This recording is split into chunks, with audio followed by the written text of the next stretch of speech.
Mannix, thanks for joining us on Hope, Resilience, and Action. The whole goal of this podcast is to preach the message of hope and tell stories of amazing heroes who have done amazing stuff. I worked with you, but I had the opportunity in working with you to hear this heroic story that, like, honestly, it's just amazing to me. I don't know if I'm tough enough to survive what you've been through. And then on the back end, and sorry, I got to pump you up a little bit here because I'm kind of like a hype man. Um, so, so, ladies and gentlemen, the man before you is a Yale-educated architect who is out in the DC area, has worked and done things that are amazing.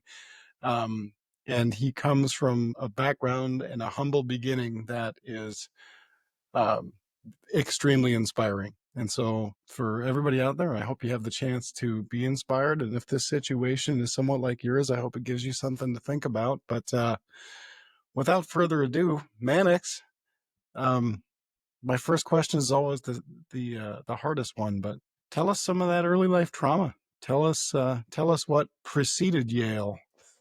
Sure. Wow. Um, to the viewers, this is sort of like my first 2 minutes with Mike when we had. So none of these views are related to our employer or former employer. They're just two individuals. I'm reading the waiver, the disclaimer right now. Well, yeah, I was born in a third world country, the Magnet City. And apologies to any of my relatives who listen to this, like, this guy is exaggerating his humble beginnings. Squatterville, it wasn't that bad. It was a kind of neighborhood in the Magnet City. It's on the banks of a river that would flood during the monsoon season. So people have to move upstairs.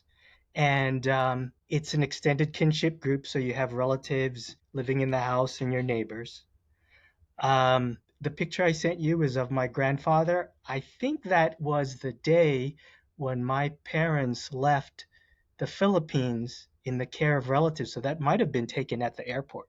I'm sure my relatives will correct history, but that's what I remember. That it was the airport, and I understand that a child can be inconsolable when the parents leave. So my mother went to medical school in the Philippines and got this foreign doctor quota ticket to the US, and her and my father are trying to set up life in the US. So I was around 2 years old, and I'm in the care of relatives, and I shuttle between my mother's side and my father's side of the family. And I'd like to think in that photo, my grandfather understood what I might be going through. I'm glad I have the tissues close by. I've seen Yeah, some of your yeah, other episodes. yeah. So I don't know how to say this without my parents looking bad. But my relatives, my mother's sisters, my father's half sister did the best they could. But I felt like no one really took responsibility. Like, I'm your guardian while you're away. So I think both my father's side and my mother's side had this these like convenience stores, sari stores, like they sold snacks. And since I'm a grandchild of the owner of so my grandfather, he had this ferry business, and I got to eat as much snacks as I wanted, and no one really like, Told no you one, not re- to eat snacks. yeah, yeah. So when my father came to bring me to the U.S. a couple of years later, And I want to pause there. A couple of years. So for a couple of years, from like 2 to 4 years old, you were alone. I mean, no parents. right? I mean, they probably thought. So I understand talking to my mom years later that she felt like this was the best thing for me because she's going to redo her residency. She'll hardly sleep, training to be a doctor in the United States. And my dad's going to work full time to support them while they're doing this. And they didn't have time for me. So I've been working on my mental health this year, particularly. And one of the things I understand is for a child, They don't know any better. They're going to feel like I'm not lovable. I am sort of cast aside. And then when I'm ready, I will go take care of, I will bring you back. So my father flies back. Mike, my teeth had rotten. And when he comes back, he takes me to the dentist and they extract my front teeth. They were so far gone. And I understand from therapy, like that's child protective services kind of thing. Like, whoa, neglect. Apologies to all my relatives who listen to this because this was some formative stuff. I mean, because later on in the story, I'm going to talk about hunger. And so I'm going to fast forward. I mentioned therapy. So um, gosh, yeah, so I needed to be reparented. And so I went to therapy to try to correct some of these things. And I was angry with my parents, particularly my father, because he left when I was a teenager. And my mom, she leaned on me a lot to discipline my younger brother. I hated that job, Mike. I did. And so I go to therapy to reparent because I want to get married. I haven't met my wife at this point and I want to be able to invite my parents to my wedding. So I had to heal my relationship, particularly with my dad, because I hadn't talked to him for 5 years. This part of the episode, I really wanted to talk about my brushes with death because Oh no, let's. I mean, it makes for a great comeback story. When I'm born, I understand I had meningitis, and I understand child mortality is pretty high for that. So my mom, thinking that I'm not going to survive, she had me baptized and confirmed. So this is like confirmation in the Catholicism. That's something you kind of do in 8th grade, but she just had it done right away. So that was my first brush with death. I had another brush with death in high school where my best friend was driving where it's a cold, wet November day and we're in the left lane of the Baltimore Beltway. His uh, his left front tire blew out and the car started to spin and the classic, near death experience. My life is flashing before me. A quarter mile later, if we had hit the Jersey barrier, we would have bounced back into traffic. But fortunately, we spun opposite direction of traffic, and that was a first brush with death. I mean, another brush with death from the meningitis when I'm little. Gosh. and that is like it's when you. So let's say I'm somebody like on the street, and I meet Mannix in downtown DC, and you're all fancied up in a suit, and you're doing the thing you do, and you're this Yale-educated architect. At the same exact time, you're a teenager who almost died in a car accident. You're a baby that almost died of meningitis, and you're a 2 to 4 year old who was left kind of parentless, kind of, I'll say, in a third world country, um, and to a point where that and the kids out there brush your teeth. That's no joke. Like I tell my like it's No. all fun and games until they have to take your teeth out as a young child. But it's so important to be able to look at that part of a person because you wouldn't see that when you see you. You might see privilege, Mannix, when you see you like, oh, this guy, he went to Oh yeah, look at all this, the travels. yeah. Where do they go? Like, But you came from all of that and ended up where I met you. So oh, there's more. So between 2 years and 4 years old, my relatives were trying to teach me English. Maybe they knew I would eventually go to the U.S. And I'm like, I'll worry about that later. So I come to the U.S. not speaking any English. I'm stubborn. I didn't want to hear it. And I think it was my kindergarten teacher that she visited my parents' apartment. Like, you have to step up English to this child because I couldn't really ask to go to the bathroom. So since then I've learned. I tried to like affect the American accent, even the Baltimore accent occasionally when I'm near there. But I worked really hard on English and I got a D in senior English in high school, and I've just been working at it, little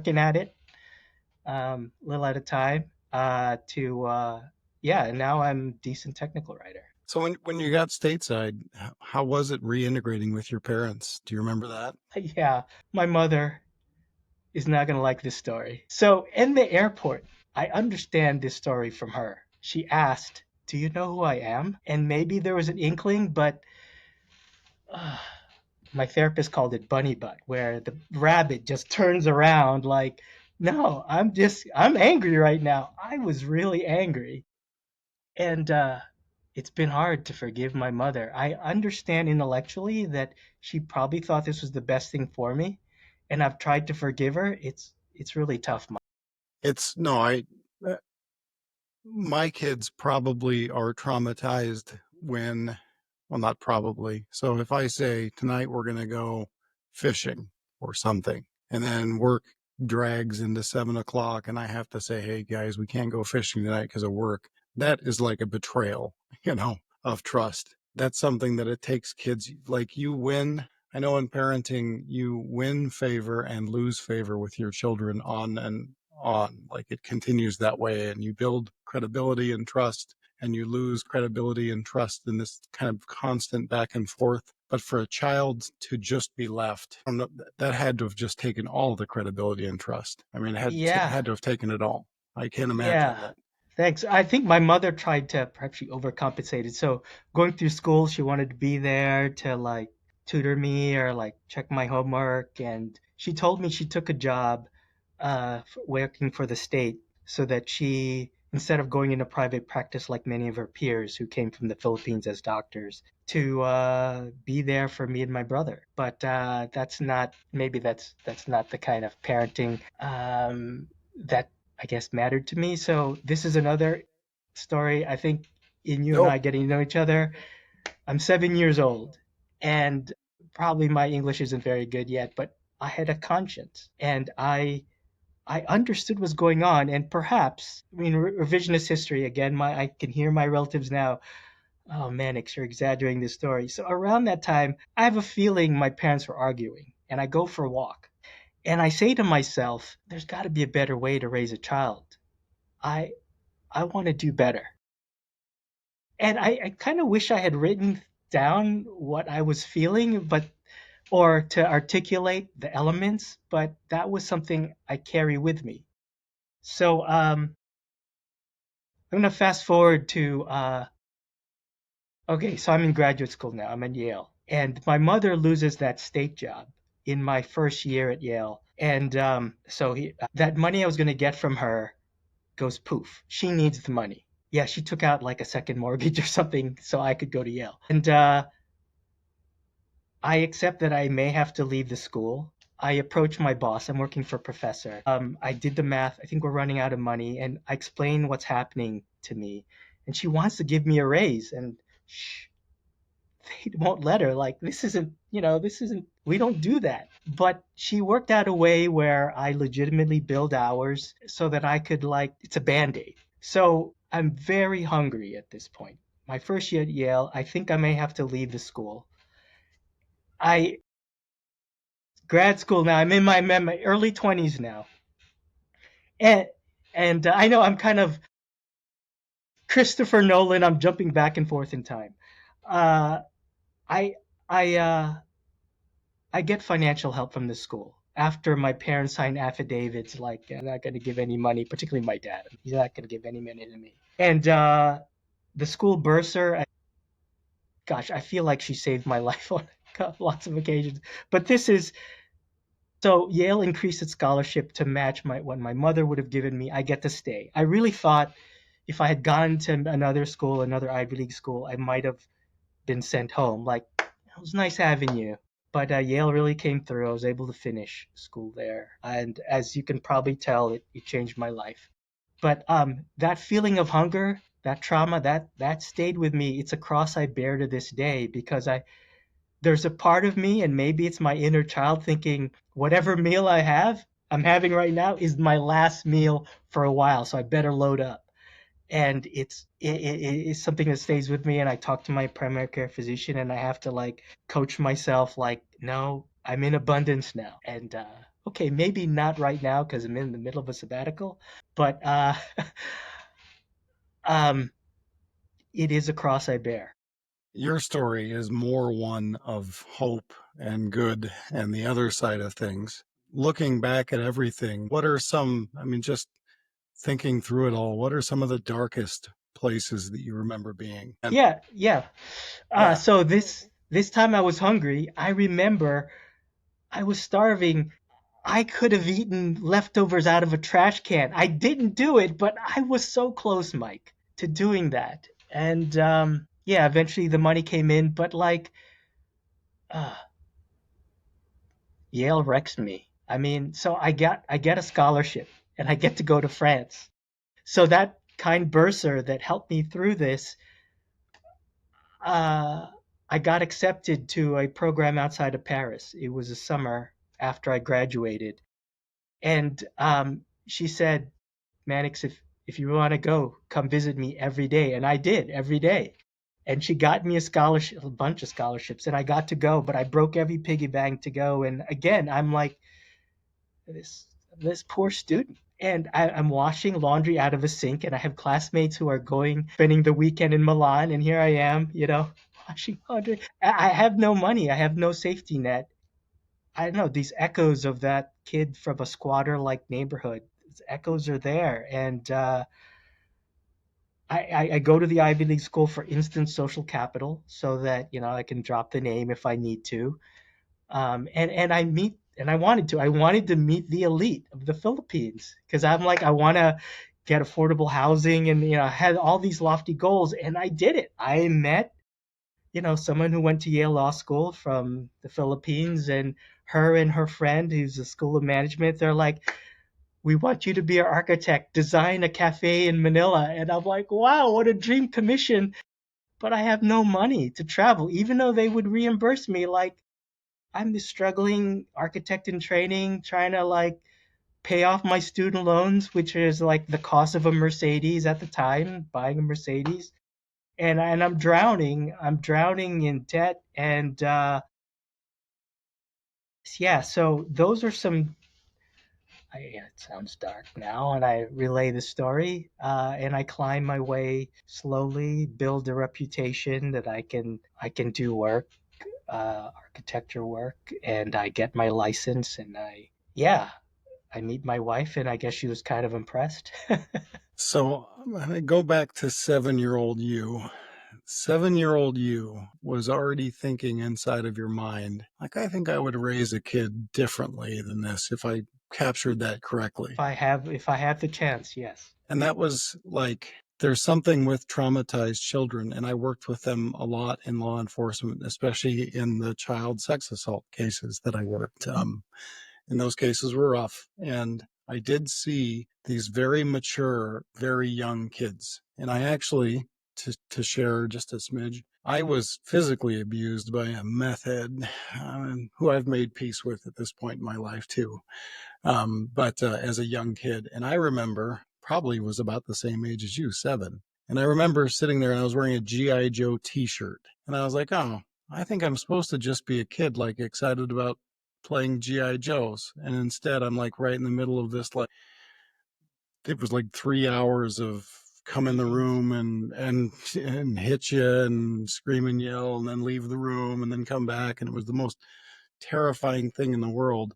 And it's funny how youth who've been through trauma or neglect or abuse or just, well, in your case, I hate to say the word neglect. I'm not trying to speak ill of anybody. That's pretty severe neglect, unfortunately. But it's funny how it matures you.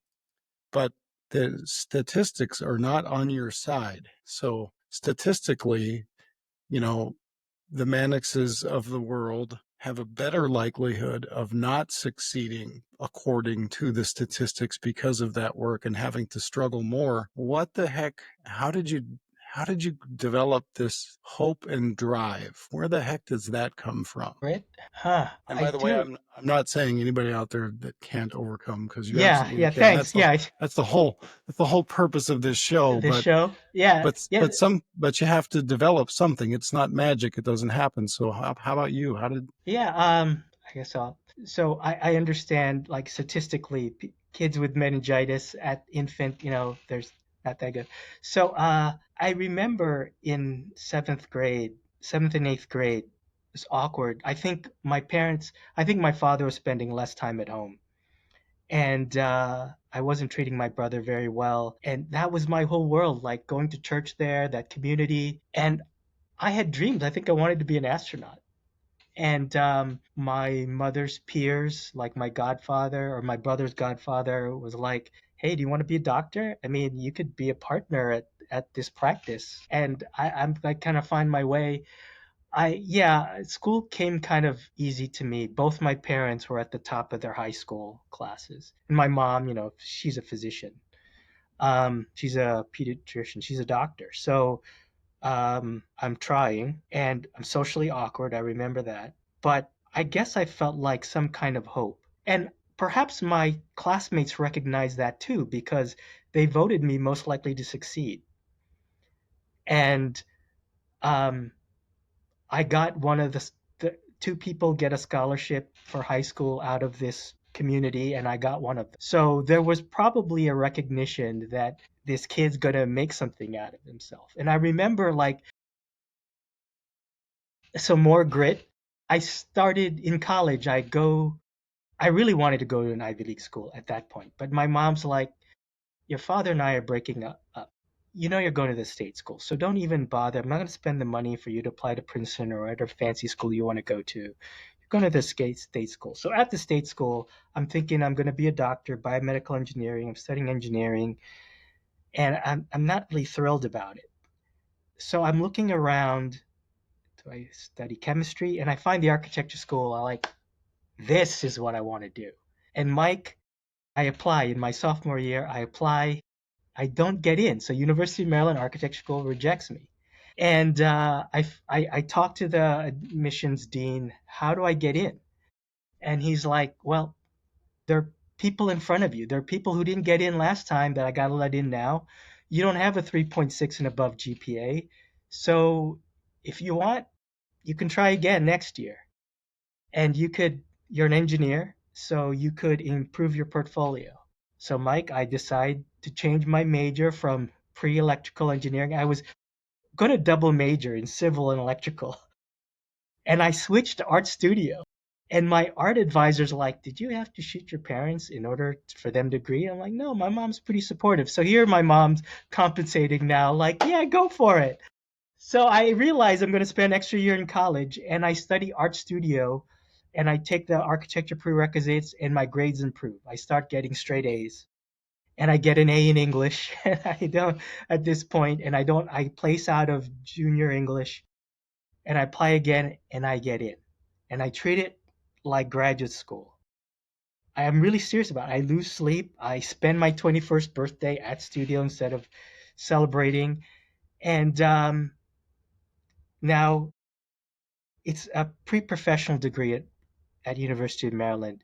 It's a 4-year degree, so you need to go at least to one more year to get a Bachelor of Architecture, or at least 2 more years to get a Master's of Architecture. So I thought, okay, I'll work part-time. I'll go to Tunisia. This is a great school. I'll go travel. Finally, get to travel. And the admissions dean that had rejected me before, he's like, hey, if you're applying here, why don't you apply to some other schools too? Maybe he's thinking you'll likely get in this time.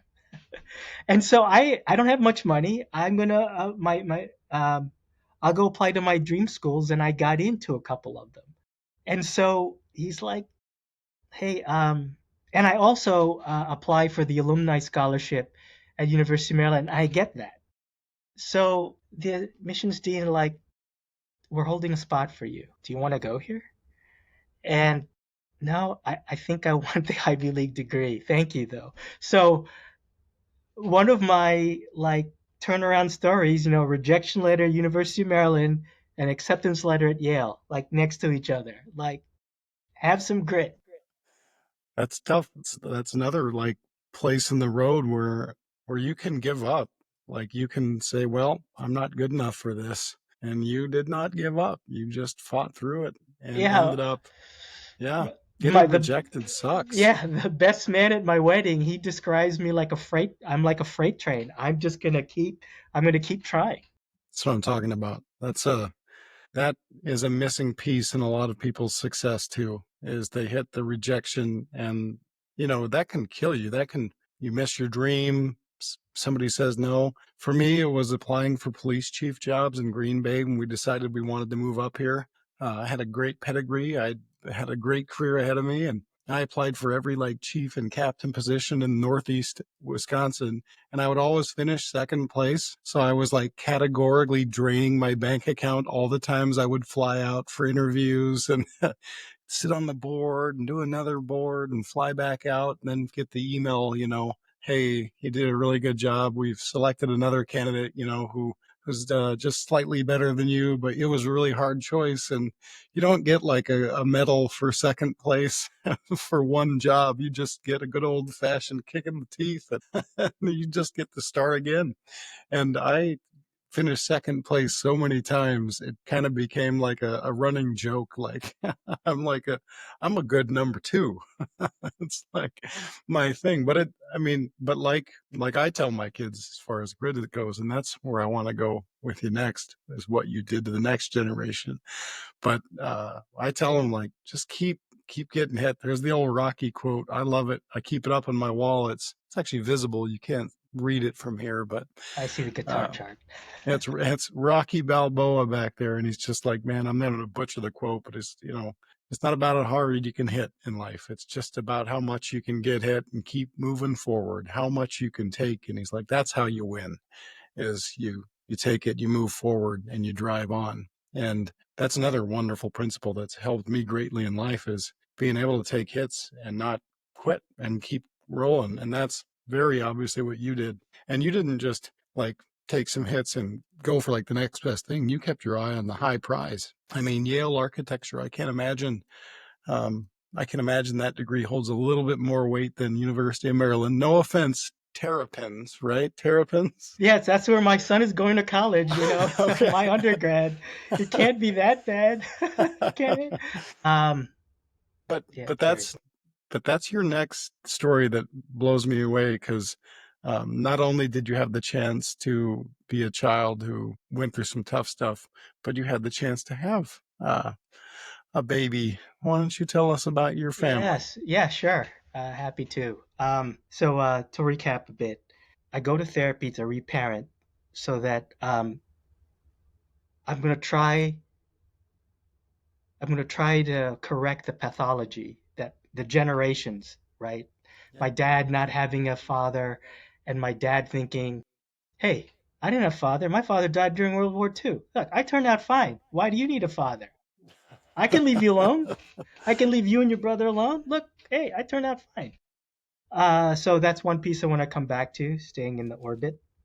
Um, so to reparent, so I reparent, and I kind of figure I'm in my early 30s. I'm like, look, in the next 10 years, I'm gonna meet someone, and I'm gonna go back in time to I'm in France, and I got the scholarship to study in the École d'Art Américain outside Paris.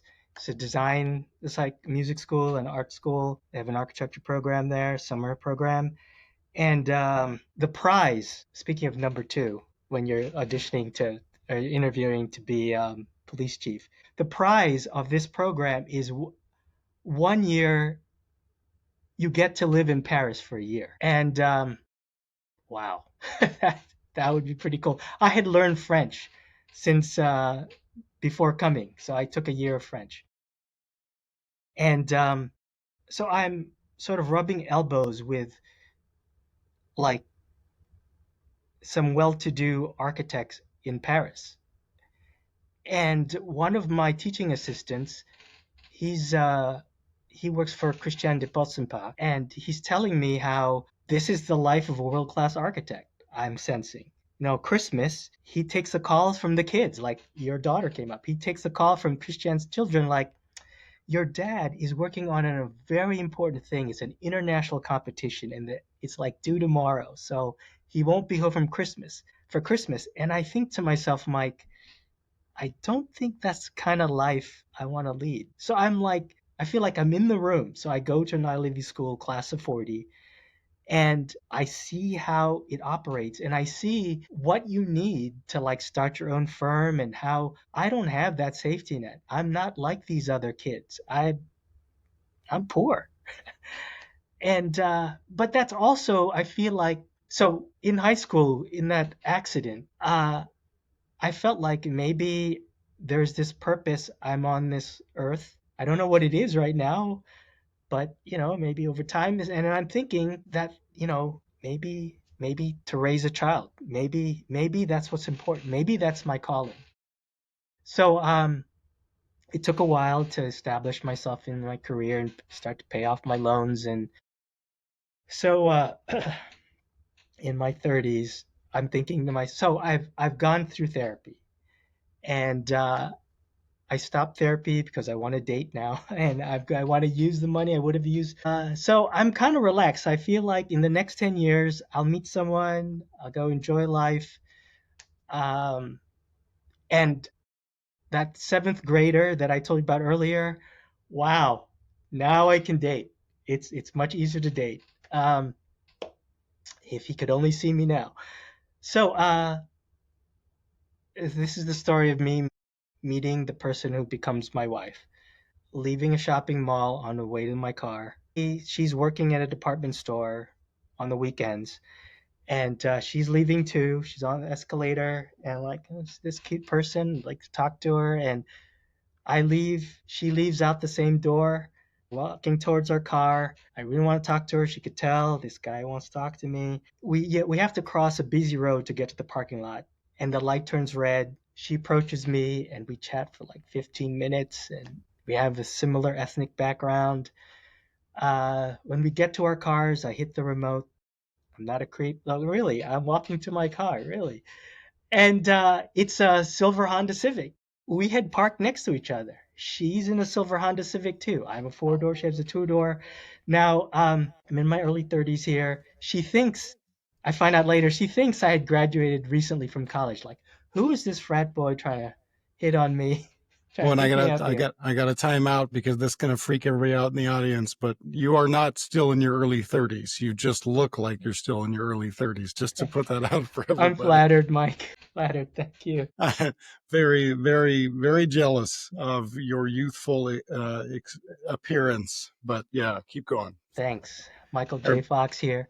Uh, yeah, she thinks she's older than me. It turns out I'm a little older than her, and that's where she agrees to date me when she realizes I'm actually older than her. And yes, I dropped the Yale thing, and I go to the Ivy League school for social capital. If I'm a poor kid, poor background. I mean, how poor am I if my mother's a physician? But she lost her job, so it's I'm scraping by. Um, it's for the instant social capital. I drop the name if I need to.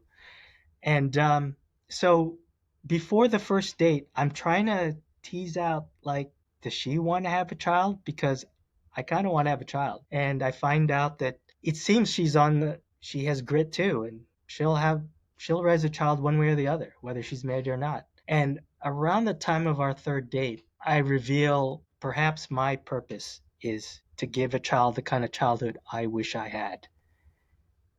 Boom. We get on the path, to have a child together, get married, and all that. And so our child is eight. He's 18. He's going to go to college, and we did it. I gave him the kind of childhood I wish I had, and along the way, I feel I learned that it isn't my childhood I'm projecting on him. It's the kind of childhood, kind of, he has his own hopes and dreams, and I'm just enabling that. So I remember he's around fourth grade, and he comes home from school like, "Dad, I want to go to Worlds." I'm like, "What's that?" "It's the Pokemon trading card game, Dad. I want to go to a World Championship." And I don't know what that is, but I'm gonna help him. I'm gonna help him. I'm gonna. My wife looks up. Okay, they play the Pokemon trading card game at this local card shop. You can go there, and I take him there, and I meet other families like us, of father and a daughter. Oh, wow, there are other kids like this. And I start taking him to tournaments so he can get points, and it takes him a few years. But he does it. He has grit too. Oh, and Madison. I remember in Madison, Wisconsin, he went to a tournament there, and I try to let him off the hook, like, "Hey, your mom and I still love you. You don't you don't make it to Worlds, it's okay." But I felt like he had some grit because some around that time he's like, "No, I'm going to Worlds," and he qualifies. He qualifies that year to go to the World Championships, and he did it again the year after that. So yeah, I mean, this is not like my childhood. I'm kind of being there for him and sort of the element I wish I had where they recognize I want to do something and they kind of enable. Like I remember asking my dad, I want to study martial arts, and he's like, no. And I had to pay for that myself, like in grad school, in college, and really grad school. And after when I was working, then I paid my way to study martial arts. And here I'm taking my son to tournaments, and I guess as a baseball analogy, Moneyball. So I after Madison, I do the math like, son, I could take you to these local tournaments driving distance. We can even spend the night, but we don't have to fly. And you can gain your points locally. And that's what we did. I drove him to tournaments where like, I don't know, Harrisburg, Pennsylvania, like kind of further away that his peers from metropolitan DC aren't going to, or just a few of them. So he has a shot to win and get the maximum points to accumulate to go to Worlds. But so I remember those years were like Warren Buffett story. He had a pilot that flew for him, knew him for years, and he asked him, "What do you want to do with your life? You know, your top 25 things. Write them down. Show them to me." So Warren looks at the top 25 things, and he crosses off the bottom 20, and like these five, that's what you're gonna do. And he's like, "What? No, really, focus on these five." And when my son said he wanted to go to Worlds, I had taken my top five and it down to two. What's my most important thing to me? And what's the most important thing to my son? And those are the two things I focused on, like laser beam for those years. So he got to Worlds, and for me, it was like my health span, my wellness. Which is, which, which there's something we missed here, and to go back a bit, but you voluntarily got into therapy, and I'm a big proponent of doing that.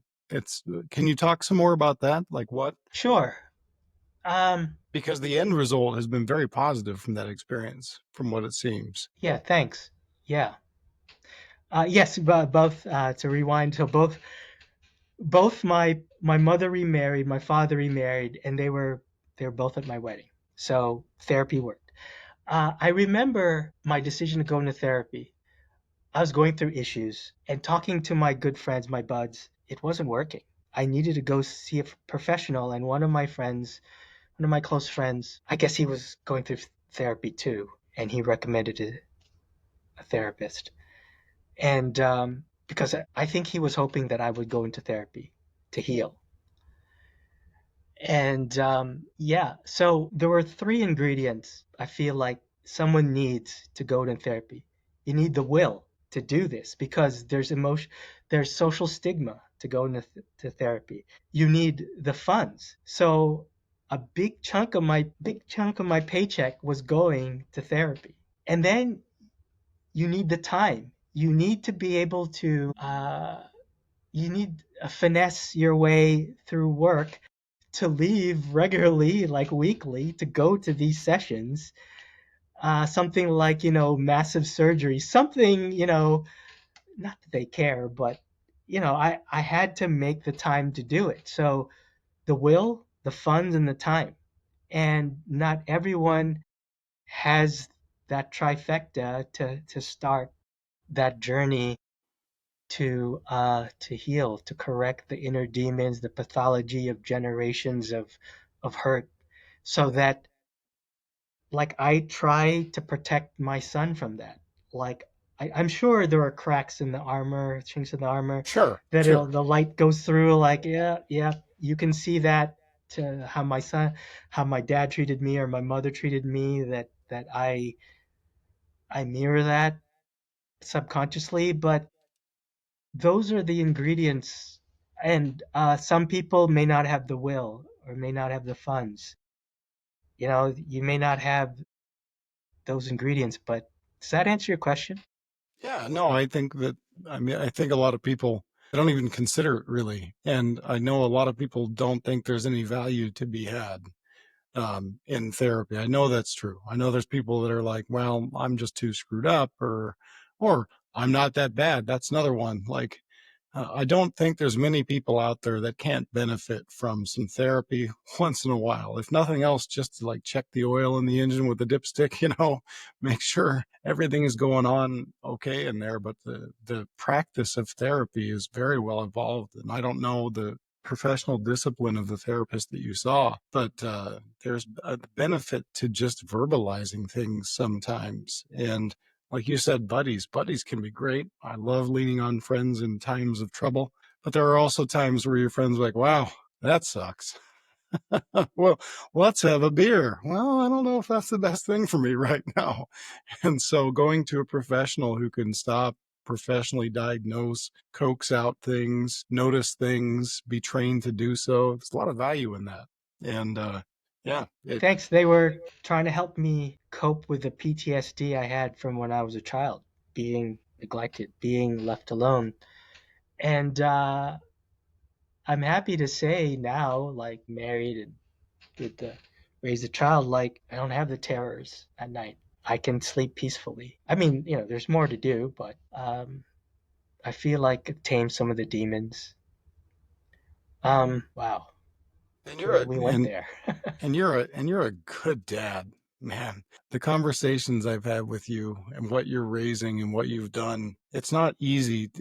Take all the trauma away. Make yourself regular Mannix who grew up in a middle class household with both parents present, uh, went to school.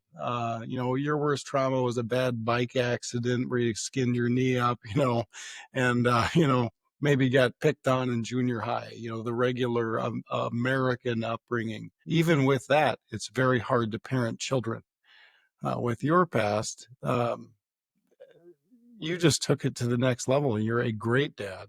And to me, like, there's a 2-year old out there right now in the world while we're talking in a third world country who doesn't have parents. And to that 2-year old kid, I want you to meet Mannix, and a Yale educated architect who's traveled the world, done tons of interesting and awesome and challenging things, is brilliant, is raising kids in a stable environment.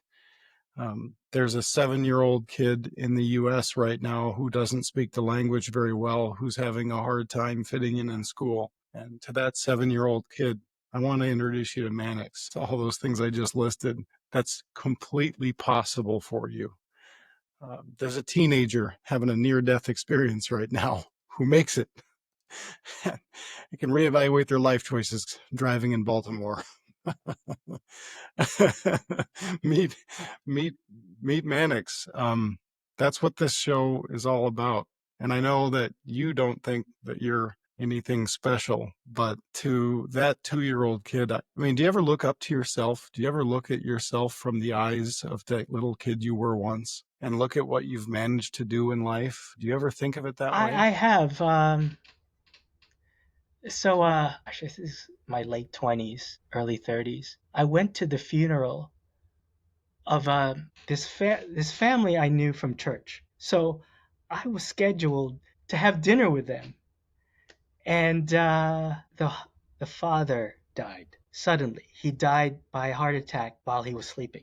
So, I go to this funeral, and I hear these amazing things. They describe this guy that I was just starting to get to know. Like that's the week I would have had dinner with him and his wife and his daughter. And these great things, I'm like, I want to be a dad like that. That inspired me. Um, and I think there are elements of how, like, the daughter, the mother, and the father sit on a couch and they like do things together. That's kind of what you see on the wall. We do things together. Um, That looks like a happy wall man, by the way. Thank you. Yeah, we refresh it every year, and I put some things up there, like this picture I sent you of me riding the course Tour de France.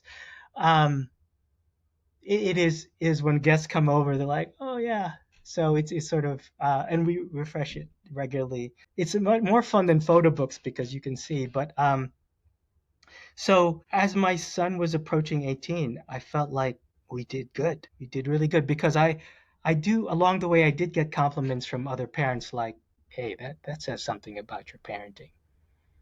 I have appreciated. So one thing I learned in therapy is when you're raising a child, that positive karma, the good vibes that while you're raising gets reflected back on you. And so also another thing I learned in therapy is the 7-year old, the teenager, the starving early 20s, like as your child goes through those moments, those echoes will come. Because I remember when my son was inconsolable at the airport. He's crying, and the 2-year old, the 4-year old kid was there. And I was numb. I was stunned. I didn't know how to deal with him because I saw my reflection there at the airport. Um, so, yeah, do the best you can, as they say in Delta Forces school. Just do the best you can. The last thing, and I want you to have an opportunity to spread your unique brand of hope here, and just talk to the other yous out there and tell them how to do it. If you could give advice to particularly somebody who's young or who grew up from some of that trauma and has struggled to recover from it, what works for you? What's your big one here? What's your This, yeah, catchphrase? you gave me this question in advance, and I admit I struggled with it. So, in college, took uh, I took a symposium, like 3 classes: human nature, some other things, sociology, English, and my advisor was a Holocaust survivor. So, in preparing the answer to this question, I listened to a video on a Holocaust survivor, like how they did it, and they find the curiosity in the situation. So I imagine being at a concentration camp and just like, huh, the guards missed the rotation today, or oh, there's a butterfly, or some kind of thing, or well, I washed my clothes in the mud today. And I wonder, Mike, if that's finding curiosity in the situation has helped get me through. Like, me being angry at my mom, and then me seeing my first snowfall in Baltimore that same month. I know to some this can be like a distraction. You're in a concentration camp and you're just looking at a butterfly, watching a butterfly go by. How is that helping your situation? But I feel so. I guess I'm blessed with this intellect and just keeping it preoccupied, keeping it going. I'm not dwelling on woe is me because I really felt like this episode with you, like, oh, woe is Mannix. Oh, that's so it keeps your mind engaged and um and professionally, curiosity is how I think of ranges of solutions, how I mitigate risk. I'm talking project management speak right now, but I wonder if that has been a secret power, a special power I had, the curiosity, because my mind is going and I'm observant. Because one thing, like that begging for food picture when I was like a kid in the Philippines, Which I will not be in the show. So not to be in the don't show. Don't be yeah. looking for it. The relative who explained that picture was because I asked, "What am I doing in this picture?" Oh, I'm begging for food. But the relative also explained that I would observe, and I kind of knew I couldn't do much about my situation, but I guess the mind was always churning. And I don't know. Maybe in the Holocaust, you're like be Hogan's Heroes and make your way out. I don't know. I don't want to be corny, but I it's sort of it is something an individual can control how you engage with the situation. And I've thrown a lot of pity parties for myself through the years, but that is something you can do to kind of not that you're going to think your way out of MacGyver or James Bond your way out of the situation, but engaging yourself and conserving your energy for when it's time to put your shoulder to the wheel. I love it. engaging yourself and conserving your energy for when it's time to put the shoulder to the wheel. Yeah. And staying active in between. I love that you bring up Holocaust survivors, because there are many times in life where you don't get to dictate the circumstances that are dealt to you. There are plenty of times where that's kind of one of the Army 101 things is you don't get to dictate your war. You don't get to dictate the battle. You don't get to dictate when the other force has more than you have, or when you end up in a bad spot. Somebody that's higher ranking should, but but what you do dictate is you dictate your own survival by every little action that you take. And you dictate your own survival by just imagining surviving and just having thoughts of it. And well, in fact, we game plan a lot in law enforcement and in the military. You do a lot of that game planning, but in your game planning, you always win. Like the outcome is always positive. You never game plan that you're going to go die, because you get into a situation, you don't want to have that as like one of your automatic, okay, well, my time is up. So you have this positive mentality towards it that, yeah, this is what it looks like when I win. I dream big. And you dreamed of the family that you have. You actually are living your dream right now. And yeah, so you, dude, are an inspiration. Thank you for joining us on Hope.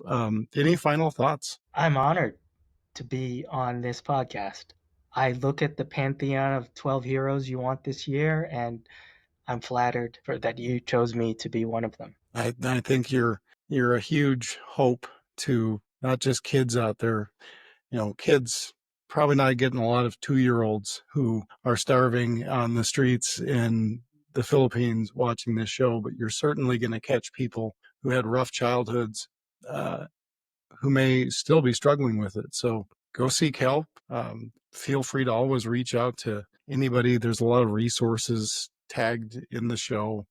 But your dreams, you really can do them. You can be Mannix. You really can. I mean, not exactly Mannix, but I thought I'd insert another little sort of story here. Is you talk a lot about suicide prevention in your episodes, and I did want to share that in graduate school, I had the opportunity to help someone who called me because they had finished a bottle of pills. And I was surprised, like, you're choosing to tell me this? Okay, so I called the ambulance um, and I visited this person in the rehab center. And the person wrote me a note saying that I was the right person at the right time. And kind of like you're saying, like, I'm just an ordinary guy. I mean, like, but this person picked me to tell because this person, also going to the same grad school as me, very smart person, if really wanted to take their lives, they could have. But yeah, I recognized the call for help, and I was the first person there.